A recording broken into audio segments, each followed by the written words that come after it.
السلام عليكم ورحمة الله إن شاء الله زارين ድንቅና አስተማሪ በሆነ ታሪክ ተመልሰናል። የዛሬው ቪዲዮአችን የሰውን አማና በአግባቡ መወጣትና ሰብርን ማድረግ ምን ያህል በዱንያ ላይ ከፍ እንደሚያደርገን የምናይ ይሆናል። ይህንን ድንቅ ታሪክ እስከ መጨረሻው ድረስ ይከታተሉ። ለዚህ ቻናል አዲስ ከሆናችሁ ሰብስክራይብ ማድረጋችሁን እንዳትረሱ፣ ቪዲዮንም ላይክ በማድረግ ጀምሩ። በድሮ ጊዜ በትንሽዬ መንደር ውስጥ ሐምዛ የተባለ ልጅ ከምስኪን እናትና አባቱ ጋር ይኖር ነበር። እናትና አባቱ በቁጥር ከሚቆጠሩ ከተወሰኑ ፍየሎች ውጪ ሌላ ምንም አልነበራቸውም። ሐምዛም እነዛን ትንሽዬ ፍየሎች ይዞ ወደ ጫካ ይወጣል። ቀኑን ሙሉ እነሱን እየተንከባከበ እነሱን እያገደ ይውልና ማታ ወደ ቤት ይመለሳል።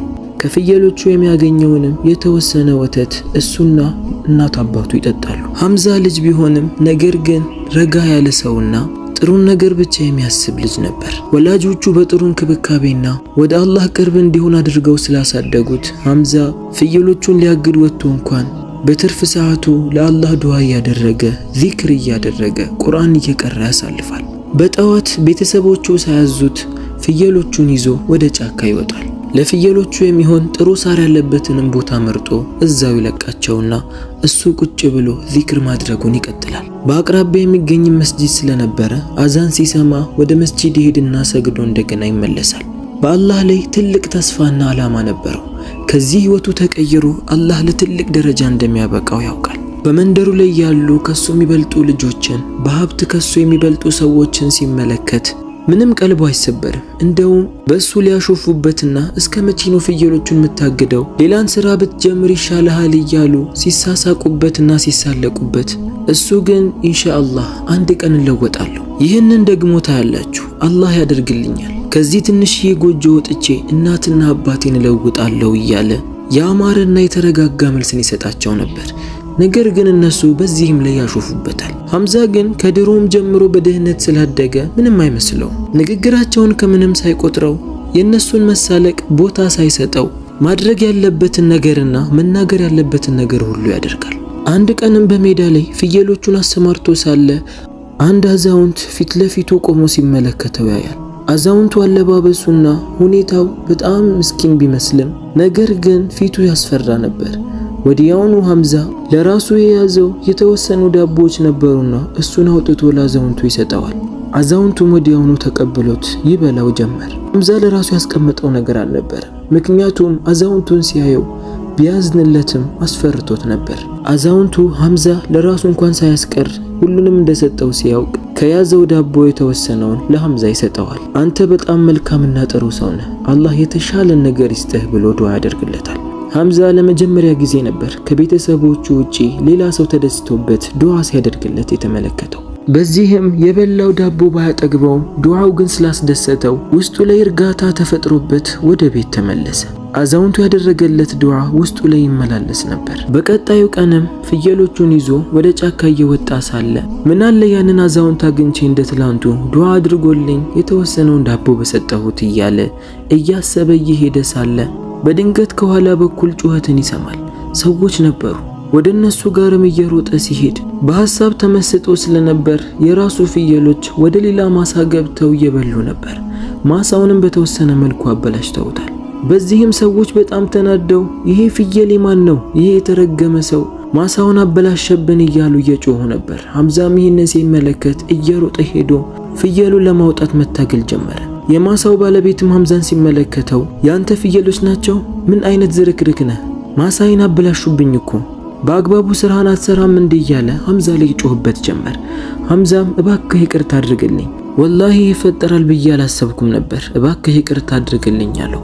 ሰውየው ግን በጣም ተናዶ አንተማ ሁሉ ጊዜ የሆነ ትልቅ ቦታ እንደሚደርስ ሰው ታወራለህ። አሁን ዳኛው ጋር ሄጄ ከምከስህና ከምትታሰር ወይ ከዚህ ሀገር ከምትባረር ካሉህ ፍየሎች የተሻለውን ስጠኝ፣ አሊያ ግን እከስሃለሁ ይለዋል።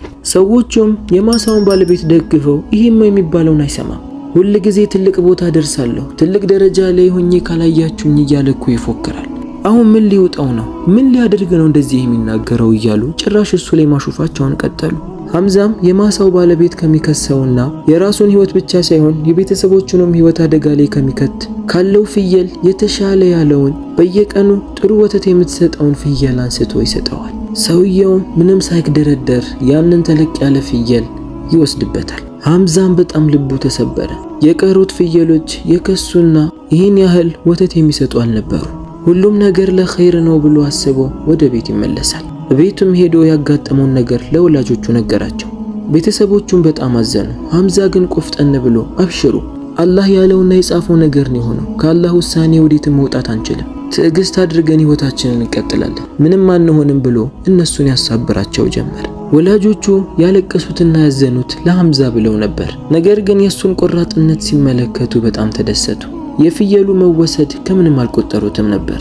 አንድ ቀንም ሐምዛ ፍየሎቹን በጫካ ላይ ያሰማርቶ ሳለ እዛው ቁጭ ብሎ ሳያስበው ሰዓቱ ይመሽበትና ወደ ቤት ሊመለስ ፍየሎቹን እየሰበሰበ ሳለ ሳያስበው አንድ የጫካ አውሬ ወደ እነሱ ጋር ሲመጣ ይመለከታል። ወዲያውኑ ሐምዛ ዛፍ ላይ ወጥቶ ተደበቀ። ነገር ግን ፍየሎቹ የሚገቡበት ቦታ አጥተው መጮህ ጀመሩ።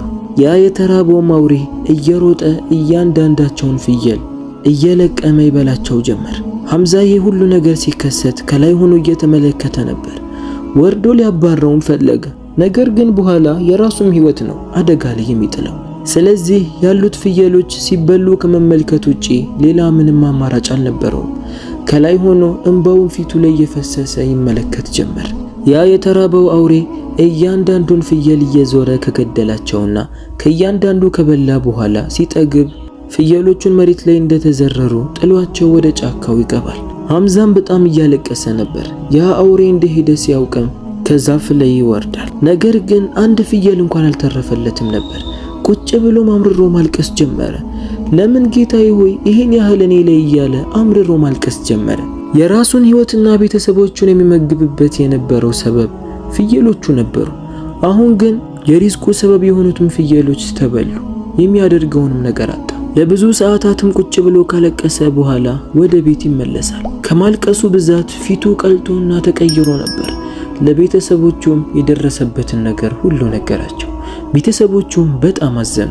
በዚህኛው ለሐምዛ ብቻዬን ሳይሆን ያዘኑት የሪዝቃቸው ሰበብ የሆኑት ፍየሎች እንዳለ በማለቃቸውም ጭምር ነበር። እቤቱ በለቅሶ ተሞላ። እናትም ታለቅሳለች፣ አባትም ያለቅሳል፣ ሐምዛም ያለቅሳል። ቢሆንም ግን ሐምዛ ተስፋ መቁረጥ አልፈለገም። አብሽሩ፣ ምናልባት ይሄ እኮ ለኸይር ሊሆን ይችላል። ነገ ወጥቼ ስራ ፈልጋለሁ፣ ያገኘሁትን ስራ ሰርቼ ለእናንተማ መሆን አያቅተኝም ብሎ ይነግራቸዋል። እናትና አባት ማልቀሳቸውና መተከዛቸውን ቀጠሉ። ነገር ግን ምንም ያመጣላቸው ፋይዳ አልነበረም። ማታ ላይ በጣም ይደክማቸውና ይተኛሉ። ሐምዛ ግን ምንም ሳይተኛ ለአላህ ዱዓ እያደረገ አላህ በጥሩ እንዲቀይርለት፣ ቤተሰቦቹንም እንዲጠብቅለት፣ ጥሩ ስራንም እንዲያገኝ በደንብ ዱዓ አድርጎ ይተኛል። በቀጣዩ ቀንም ተነስቶ ወደ ገበያ ይወጣል።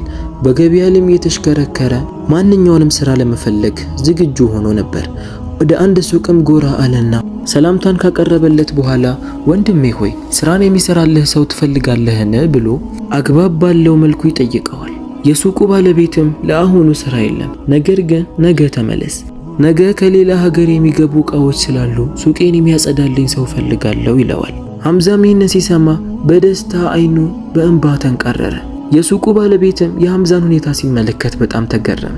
ልጄ ሆይ ለዚህ ስራ አዲስ ትመስላለህ፣ እስቲ ታሪክህን ንገረኝ፣ ምን ሆነህ ነው ብሎ ይጠይቀዋል። ሐምዛ ያጋጠመውን ነገር ሁሉ ዘርዝሮ ይነግረው ጀመር። ሰውየውን በጣም አዘነለት። እንዲህማ ከሆነ ሱቁን አሁን አጽዳልኝና ደሞዝህን ልስጥህ አለው። ሐምዛም እሺ ብሎ ወደ ሱቁ ገብቶ በትልቅ ወኔና ነሻጣ ከሌላ ቀን ከሚጸዳበት የበለጠ ፎ አድርጎ ያጸዳለታል። የቤቱ ባለቤትም የሐምዛን ጥንካሬና የሰራውን ስራ ሲመለከት በጣም ተደሰተ። ከዚህ በፊት ከሚያጸዱለት ሰዎች በበለጠ ፎ አድርጎለት ነበር።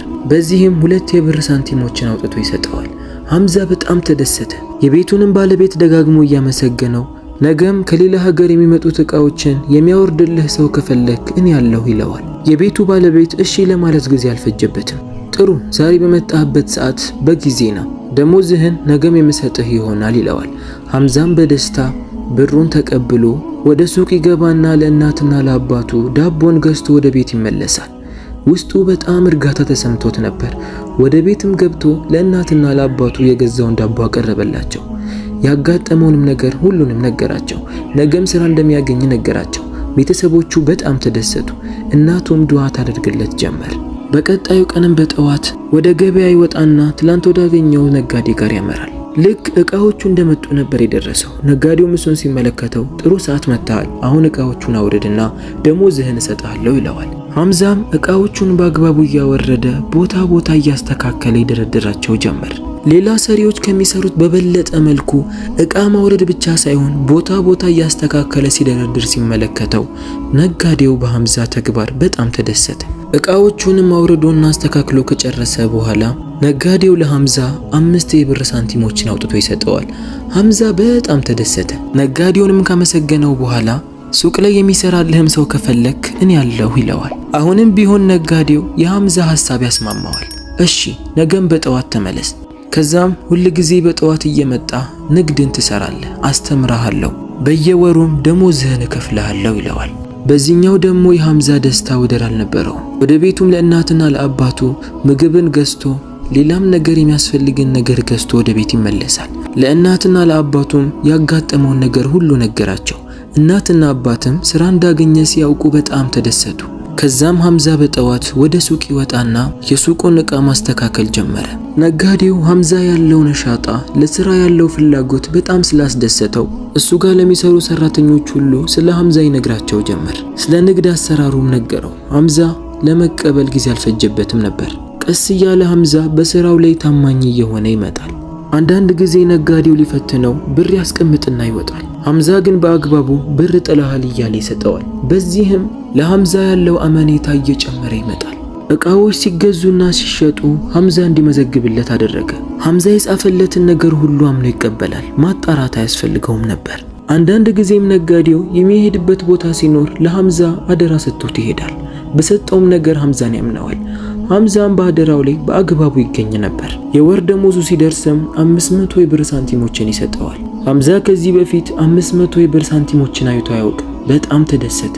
ወዲያውኑ ለቤተሰቦቹ ያስፈልጋል ያለውን ነገር ሁሉ ገዝቶ ብሮቹንም ይዞ ወደ ቤት ይመለሳል። ለቤተሰቦቹም ይነግራቸዋል። ቤተሰቦቹ በጣም ተደሰቱ።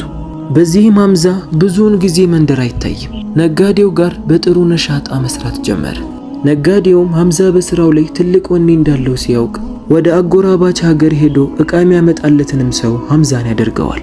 ብዙ ብሮችን ሰጥቶ ሐምዛ ወደ አጎራባች ሀገር ሄዶ ዕቃን ገዝቶ እንዲያመጣለት አደራ ይሰጠዋል። ሐምዛም አደራውን ተቀብሎ ወደ ተባለው አጎራባች ሀገር ሄዶ የሚያስፈልገውን ዕቃ ሁሉ እያጣራና እያንዳንዱ ጋር እየዞረ በጥሩ ዋጋ ይገዛቸው ጀመር።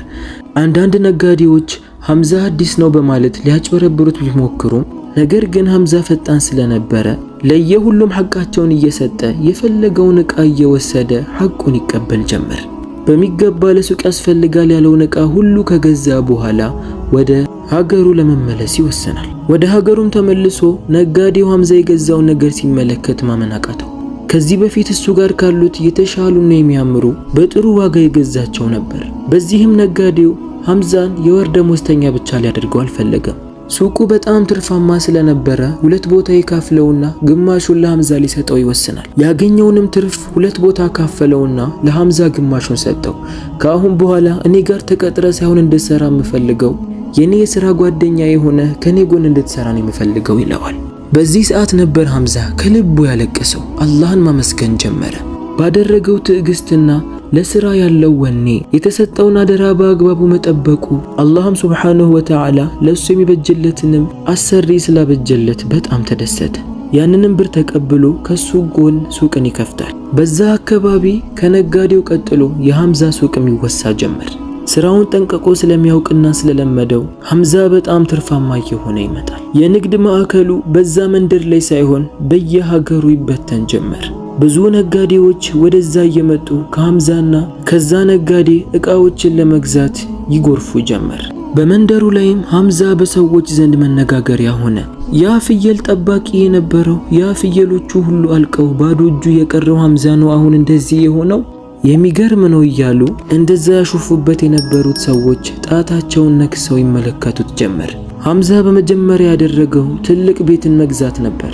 የገዛው በቤቱ ለመፎከር ሳይሆን እሱን ለማሳደግ የተቸገሩትን ወላጆቹን ለመኻደምና ትልቅ ደረጃ ላይ ለማስቀመጥ ነበር። በአላህ ላይ ያለው ትልቅ ተስፋ ያሰበውም ህልም ተሳካለት። የተቸገረ ሰው እሱ ጋር ሲመጣ አንዳቸውንም አይመልስም። ሁሉንም ምስኪኖች ባስፈለጋቸው ልክ ይረዳቸውና ይመግባቸው ነበር። በዚህም ሁሉም ሰው ሐምዛን እየወደደው ይመጣል። ምንም ያህል ጥሩ ብትሆንም አንዳንድ ምቀኛ ግን አይጠፋም። ስለሱ መጥፎ ነገሮችን የሚያወሩ ሰዎችን ሁሉ ሲሰማ ይጠራቸውና ቁጭ አድርጎ ያዋራቸዋል። መልስ እስኪያጡት ድረስም ይነግራቸዋል። ያስፈለጋቸው ነገር ካለ ደግሞ አውጥቶ ብርን ይሰጣቸዋል። በዚህ አፋቸውን እያዘጋ በመልካም እየቀየረ ይሸኛቸው ነበር። አንድ ቀንም ሐምዛ ሱቁ ቁጭ ብሎ ሳለ አንድ የተቸገረ ሰውዬ ወደ ሱቁ ገብቶ እባክህ የሚበላ ነገር ካለ ስጠኝ ይለዋል። ሐምዛም ቀና ብሎ ሲመለከት ከዚህ በፊት ፍየሎቹ ማሳ ላይ ገብቶ ማሳውን ሲያበላሹበት እከሳሃለሁ አሊያ ፍየልህን ስጠኝ ብሎ የበደለው ሰው መሆኑን አወቀ። ወደሱም ጠጋ አለና አወከኝን ብሎ ይጠይቀዋል። ሰውየውም ቀና ብሎ ሲመለከት ሐምዛ መሆኑን ሲያውቅ ፈዞ ቀረ። በጣም ደነገጠ። የሚለውንም ነገር አጣ። ትንሽ ከቆየ በኋላም እባክህ ሐምዛ ይቅርታ አድርግልኝ እያለ ስቅስቅ እያለ ማልቀስ ጀመረ። ሐምዛም እኔማ ያኔ ነው ይቅርታ ያደረኩልህ፣ የሰው ልጅ እስከሆንን ድረስ እንሳሳታለን፣ ስለዚህ እኔ ይቅርታ አድርጌልሃለሁ ይለውና ምግብን ይመግበውና ህይወቱን ለመጀመር ያስፈልገዋል ያለውን ብር ይሰጠዋል። ሰዎችም ይህንን ሲመለከቱ በሐምዛ ተግባር በጣም ተገረሙ። ሐምዛም ቤተሰቦቹን በሚገባ ቦታ ካስቀመጣቸው በኋላ የራሱንም ህይወት በአግባቡ መስርቶ መኖር ጀመረ።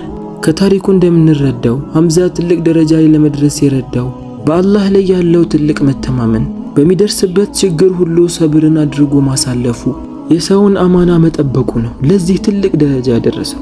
እኛም እነዚህን 3 ነገራቶች የምንጠብቅ ከሆነ አላህ ሱብሓነሁ ወተዓላ መቼም ቢሆን መጨረሻችንን እንዲያስጠላ ያደርገው።